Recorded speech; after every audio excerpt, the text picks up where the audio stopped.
Hey, Zach. Appreciate you taking the time this morning. We'll get started right away here with Bo Wolf and then Zach Berman. Hey, Zach. I know there were a lot of big picture questions to ask, but I want to take it back to the beginning of the season.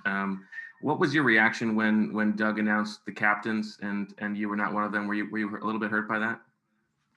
Oh man. Yeah, the captain thing. I mean, I was a little surprised at the time. I wasn't upset though. I mean, we had three extremely worthy candidates. I mean, Carson Wentz, Jason Kelsey, Jason Peters, three guys that epitomize what it means to be a Philadelphia Eagle.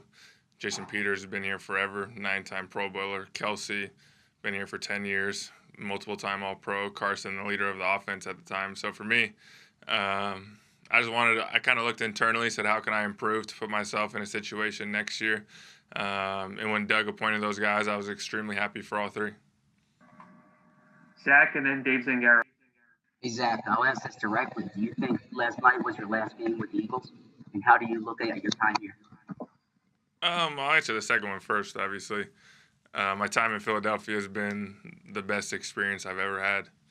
I came here when I was 22, drafted, second round, me and Lane, Benny Logan, some of the guys. And from there, obviously, we won. We went to the playoffs my rookie year. Went 10-6 the second year. Not great third year. Doug comes in my fourth year, and then things kind of start taking off that fifth year. And for me, I think looking back at the past 8 years, it's just been a lot of fun. There's nothing I would change with anything. Honestly, it's been such an enjoyment. I think my career has been so far, I should say. When you're a young player, not that I say I'm a perfect player by any means, but coming into this city, I think the things that I went through early on and the way I responded instead of pointing fingers, whether it was being behind Brent for 3 years and everyone wondering when I was going to break out, or responding to everything that happened in Cincinnati when everyone had wanted me fired or benched. I think that if you want to play in the city, you got to be tough. You got to be mentally tough. And you got to be surrounded by great people, and I think that's what happened here with me. I was surrounded by a lot of great people that truly cared about me, truly cared about my success, and that's what I'm a product of. I'm a product of people pouring themselves into me. I'll never say I did this on my own by any means. It's been a phenomenal 8 years. And with regards to the first question, I don't know. I want to be here, even if for some reason something were to happen. Maybe I come back at the end. But for me, I'm looking. I don't know what's going to happen next year. I'm reflecting on this year, and this year was tough. I mean, obviously, not the year we wanted to have as a team by any means. Not the season I by any means wanted to have from an individual standpoint. So I don't think I can answer that right now. Dave and Les. Hey, Zach, we saw you have a few moments of it looked like reflection last night. What was going through your head during those moments, and how were your emotions in check last night?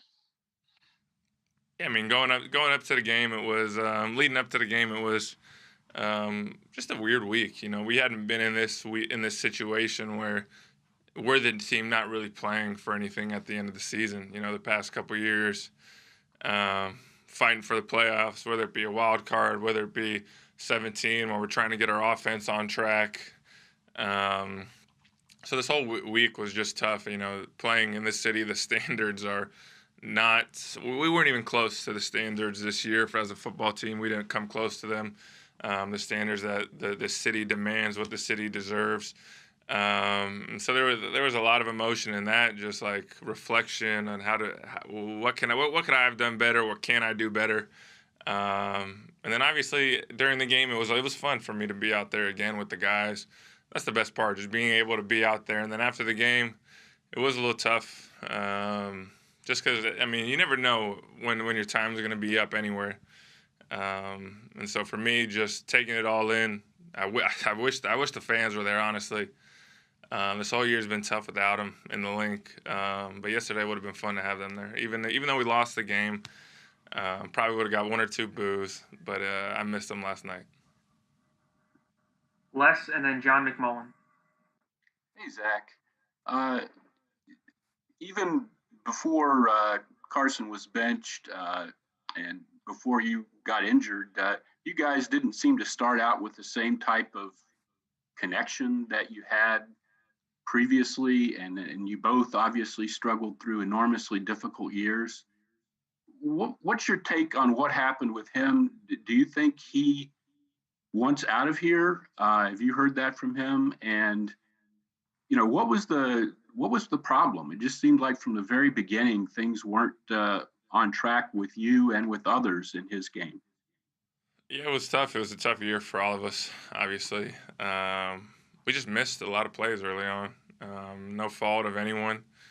Um, we were just missing things, whether it be a drop ball on 4th and 3 against the Washingtons week 1, whether it be a missed pass on his part. We just weren't clicking early on, which was dumbfounding to a certain extent because we've been together for so long. We could pretty much tell each other where exactly what the other person's going to do based on the coverage, based on the look, based on the week of preparation.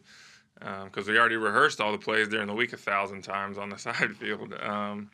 We couldn't really pinpoint it, but the thing that we knew that we were going to do was just continue to work at it. And unfortunately, when I got hurt, we never got that opportunity to kind of right the ship. And then when I came back, he got benched the following week. So we weren't able to get on the same page really ever. And I think it was just a tough year. There's nothing right now that I can point my finger that this is the reason. I know, I mean, when the coaches, in terms of me, like when the coaches make the game plan, the game plan is to win the football game. It's not to get 86 the ball. It's not to get me the ball particularly. The goal is to win the game. And I think just with all the injuries we dealt with this year, primarily on the offensive line, the tight end's going to be the first person that's going to have to help. Just the nature, we're the closest to those guys. We interact with those guys the most. They're going to call us down first and foremost to make it so the play has a chance to get started and going. And obviously, as the offensive line starting to get healthier, we were able to get into some more routes. But the goal is to win the football game. It's not to get me stats. It's not to get Carson stats. And so we didn't click early on. We never got the chance at the end to kind of see what we could have done together, fully healthy. It's just unfortunate. Thank you. John, and then Jeff McLean. Hi, Zach. We just got done talking to Howie Roseman. He used the term bad cop sometimes in his job when he has to deal with players, but he expressed his great respect for you as a person, as a player. There's obviously business issues that could take things in a different way, but do you think the relationship is fine? Do you think that part of it is salvageable or no issues? Yeah, I would never say it got to the point where it needed to be salvageable. We had a conversation that we had in the summer, which I think was a little blown out of proportion. And that was the last time we talked about this situation. I told them once the regular season started, I didn't want to talk about it again. It was on the least of my thought process during the week because I thought that was unfair to everyone else. I said I didn't want to talk about it. Still haven't talked to him since the season ended last night, obviously, to talk about the future. But our relationship, I mean, is great. I mean, he's someone that took a chance on me when I was 22 years old. Him and Coach Kelly brought me in together. So, I mean, I'm not someone to hold grudges by any means, and I never got to that point where I felt like I needed to hold a grudge. We have a really good relationship. I have a really good relationship with all the people in the building because we've been through so much together. I truly love everything that this organization stands for, and a lot of it is due to the fact that Mr. Lurie, Howie, and Doug run it a certain way. And so for me, we have a good relationship. Obviously, it is a business. It's kind of been my first taste of that business, but everyone says it is a business. And so for me, it's something that I'll never hold a grudge. Everyone's trying to do their job to the best of their abilities, just like I am each and every week. And I'm excited about the future. Jeff, and then Paul Domowitch. Zach, when negotiations were tabled before the start of the season, did you receive an assurance from Howie then that he would release you rather than trade you? And if not, you know how it goes this offseason. Your name will probably be the subject of various trade rumors. do they owe it to you to tell you where you stand so that you don't have to endure that up until March or beyond? Yeah, I mean, I don't know what. I didn't get any assurances. I didn't want to have that conversation where, um, even though I said, I'm approaching it as my last year in the summer because that's how I've done it every year because I feel like this city deserves me to play. Like, this is it. This is all I got. This is all I'm going to give. I haven't approached that whether I'm going to be released or traded. I know there were reports at the trade deadline before I got hurt. But teams have tried to trade for me in the past. That's the bottom line. People around the league view me as someone that can help their team win football games. It's never gotten close that I know of. And I don't know what they're going to do, honestly. Obviously, everyone knows the situation. But at the end of the day, I've loved being a Philadelphia Eagle. I love being a Philadelphia Eagle. And we'll have those conversations when we do. And I'm not going to be someone that's going to be bitter. It's just going to be honest and open and understanding. Damo and then Yeah, Zach, I don't know if we're going to get a chance to talk to Carson or not. You're one of his closest friends on the team. I don't know if you heard about the report yesterday by ESPN that his relationship with Doug, according to them, is irreparably harmed and that he plans to ask to be traded. Does any of that surprise you? I mean, I take all those reports with a grain of salt, especially when it comes to a franchise quarterback saying that he doesn't want to be a backup quarterback. I mean, that is like so obvious to me. No one wants to be a backup anything in this league. I do not want to be a backup tight end. Carson Wentz doesn't want to be a backup quarterback. So I take all those reports kind of with a grain of salt. I haven't spoken with him what his plan is for the future. This week has honestly just been a lot of reflection. But I'm not going to be the spokesperson for Carson. Thanks. Kristen and then Martin Frank. Hey, Zach, we know how strong this Eagles culture is. We saw you guys rely on it in 2017, 18, 19. It seems like that was really hindered this year by not having those in-person meetings. And I think it's a little bit different maybe from other NFL teams because it is such a deep ingrained part of this team. From your vantage point, what did you see in terms of the communication and maybe some breakdowns that weren't there because you guys weren't able to fall back on that culture this year? I mean, the culture with the Philadelphia Eagles, in my opinion, is a culture that no matter what is going on, no matter what circumstances are at play, you're going to outwork anyone that is in all 31 other teams. The culture that I know in this organization is a culture that when things are going poorly, you get on the practice field and work harder. No one in the city cares about how you feel about the game, how you play. No one cares about you going on Twitter and saying you need to play better. All they care about is you playing better. And so for me, I think the culture, I wouldn't say it was drastically impacted by the meetings. Everyone was dealing with that same stuff. I think the culture is the practice field. I think that's where this team has separated themselves the past couple of years. Is just getting on the practice field and working, fixing things, not complaining, not pointing fingers, but working things out. That's what Carson and I have done on the side field 1,000 times. If we miss a ball in practice, with the first break we have, we're going over there and running the route again, so we don't make that same mistake twice. Watching Malcolm cover scout team receivers over and over and over again after practice to work on his press releases, see Jalen Mills do the same thing, Avonte Maddox, seeing Jason Peters take Andre Dillard and teach him after practice. That's the culture of the Philadelphia Eagles. We'll take three more for Zach here. So we'll go Martin Frank, Ed Kratz, and then Rob Motti. Hey, Zach, I know you were asked about, sitting on the sideline there after the game by yourself, but later on you were also, talking with Carson, Kelsey, and Dom. I was wondering, what that conversation was like. Was that kind of like, the possibility, you guys looking at the possibility of the last time you all being together as teammates No. and stuff? It wasn't. There was no talk about this could be the last time. I think the thing that I missed the most this year with all the protocols and everything was just being able to interact with all the guys consistently. I really wish I could have gotten to know the young guys better, the rookies better, the free agents that we brought in better, but just the protocols we were unable to do that really. It was probably the toughest part about this year was not being able to sit around the cafeteria and just BS with the guys. That was probably the thing I missed the most. And so last night was just one more opportunity to do that. You know, the three of us, we think very similarly in terms of the game of football. It's probably three over analyzers. And so it was just a situation to talk.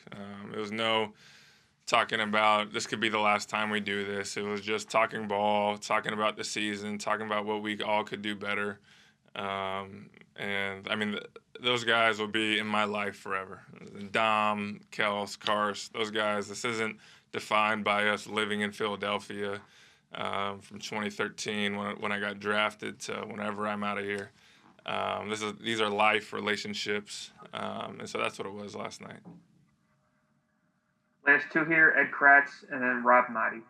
Hi, Zach. Do you feel like a change of scenery would benefit you at this point? I don't know. I mean, I don't think so. I mean, I feel great.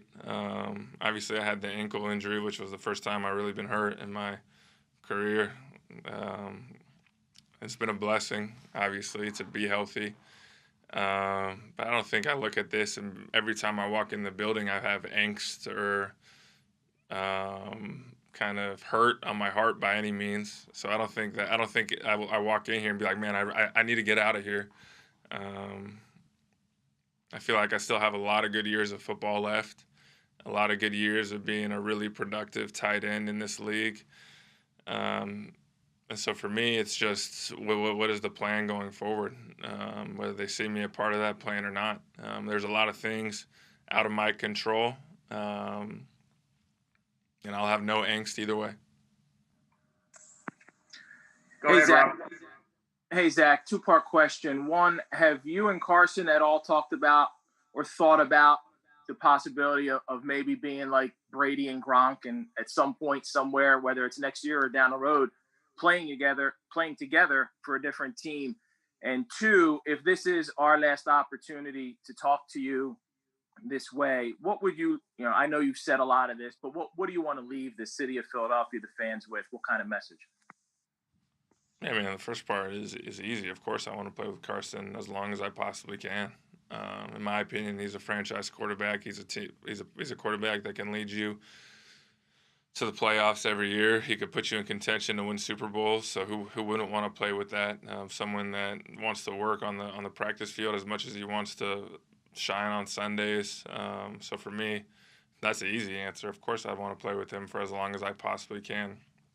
Second part, what legacy do I want to leave here? I think I touched on it a little bit earlier. I didn't have I'm not the greatest Eagle by any means, but I think just in today's world, just handling this city, I would say for you young players, city's tough, but they're honest. It's not a city that cares about how you feel you did, how you feel, whether you had a great day or a terrible day, especially if you had a terrible day. They don't want any excuses. And I don't think I ever made an excuse. Whenever I didn't play well enough, I just wanted to go out there and work because that was the only thing I knew that could kind of flush the system and get me on to the next day. And I think for me, the foundation that we have here in Philadelphia has been a pleasure. It's tough. I think we're really just getting started with that in Philly. I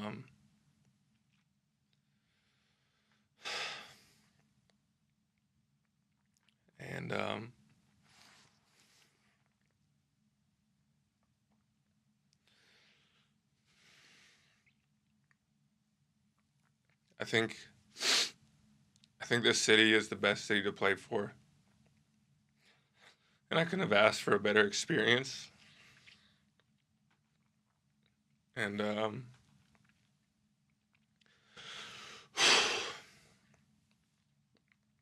city means a lot to me. It means a lot to my family.